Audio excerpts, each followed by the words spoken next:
It's one of the most sacred rights guaranteed to criminal defendants in the United States Constitution, the right to trial by a jury of one's peers. But the practical reality of the criminal legal system is that 97% of federal cases and 94% of state cases end in plea bargains. These statistics are staggering.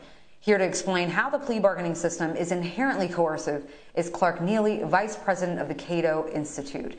Thanks for your time tonight, Clark. Oh, thanks for having me. Looking forward to it. Now, as both a former prosecutor and criminal defense attorney, I've been on both sides of the plea bargaining system, but for our viewers at home who may not understand, can you briefly explain how it all works and what a trial tax is? Right. So, of course, the constitutionally prescribed mechanism for adjudicating a criminal charge is a jury trial. But starting maybe about 100 years ago, the system developed this informal process of deciding criminal cases without a jury trial. And the way they do that is what we refer to as plea bargaining, where the prosecutor charges the defendant and then says, you know, if you'll agree to plead guilty instead of going to trial, I'll go ahead and give you a better deal than you might get if you go to trial and get convicted.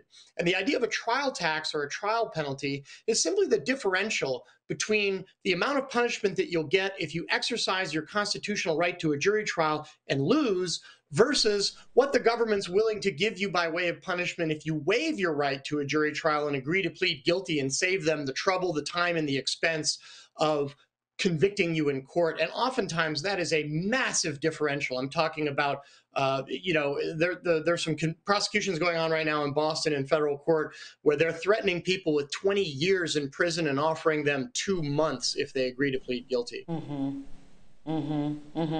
Now, we talk about how problematic the cash bail system is on this show on a weekly basis. Can you explain how plea bargains intersects with the cash bail system?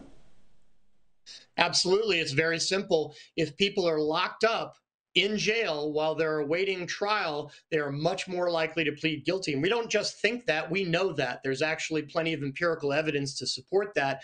And so prosecutors and judges both understand that if they want to save the trouble and expense of a trial, a really effective way to do that is to make sure that the defendant remains locked up instead of out on bail. And so judges, nobody will, sort of take ownership of this, but it's very clear that prosecutors will sometimes request and judges will sometimes grant bail, basically with the mindset of let's keep this person locked up so it'll make them more amenable to agreeing to plead guilty and not bothering us all with the hassle of a jury trial.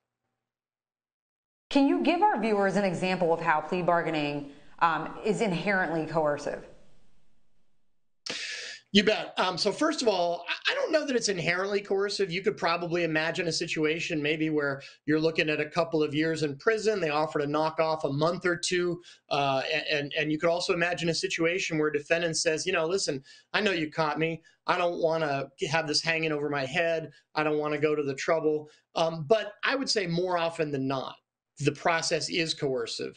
And it's basically the way they do it is they just sort of apply whatever amount of leverage is necessary to get that defendant to waive their right to a trial and plead guilty. Could be locking you up pre-trial, like we discussed. Could be what we call charge stacking. So let's say you grab a pair of shoes from the sporting goods store, you run out the door. On the way out, you give the security guard a little shove.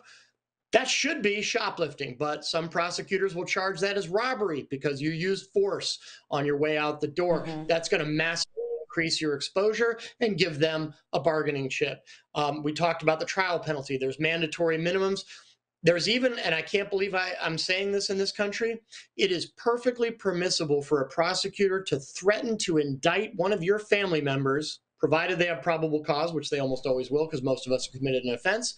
But they can threaten a family member with indictment and prosecution just to leverage a plea out of you. And that is how much our system is willing to put up with when it comes to equipping prosecutors with a maximum amount of leverage so that they can get people to waive their constitutional right to a jury trial and save the government the trouble and expense of the constitutionally prescribed mechanism for resolving criminal charges and just get you to condemn yourself and plead guilty. And what's even more problematic is that a lot of these plea bargains that are offered by these prosecutors happen before they even look at the evidence. Yeah, that's right. In fact, we know, for example, the ACLU has brought a class action lawsuit against Maricopa County, Arizona. It's exactly what they do.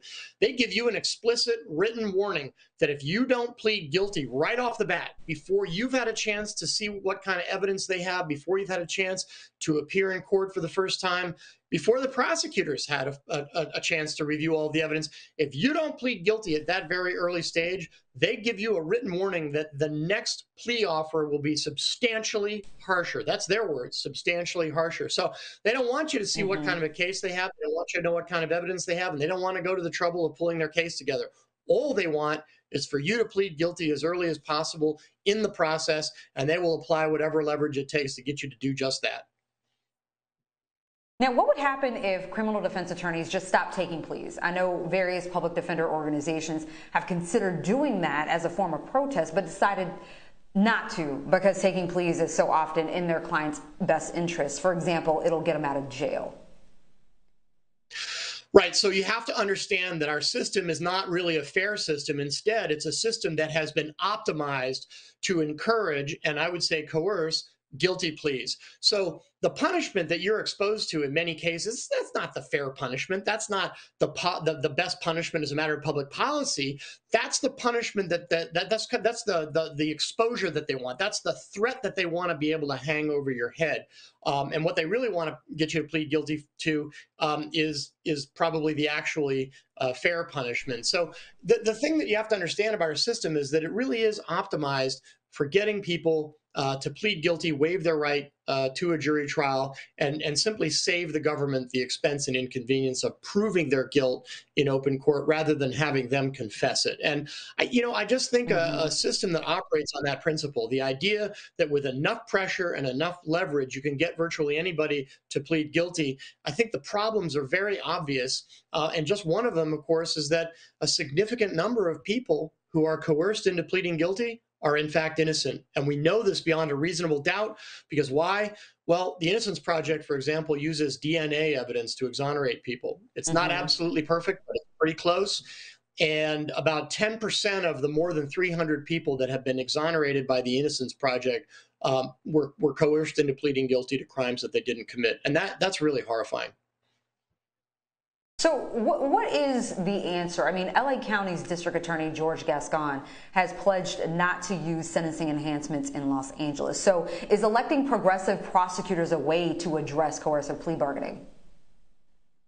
Yes, I think that is an important thing that we can do. We can support progressive prosecutors who are cognizant of the problems that coercive plea bargaining presents. I don't think it's a complete solution for a number of reasons. I think the system is just simply too reliant on plea bargainings.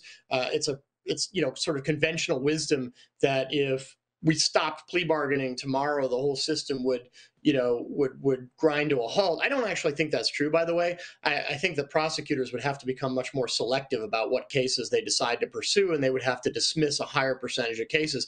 That actually might be a very desirable policy to get prosecutors to focus on the very worst of the worst and find some other mechanism for dealing with all the other people. But yes, I think supporting progressive prosecutors is a good thing to do. I would like to see better informed juries. Back in the early times in America, juries would typically know what was going to happen to the defendant if they decided to convict. And there were many cases where jurors simply refused to convict a demonstrably guilty defendant, not because they didn't think he was guilty, but because they believed that the punishment that the government proposed to inflict was too harsh. I'd like to see that come back.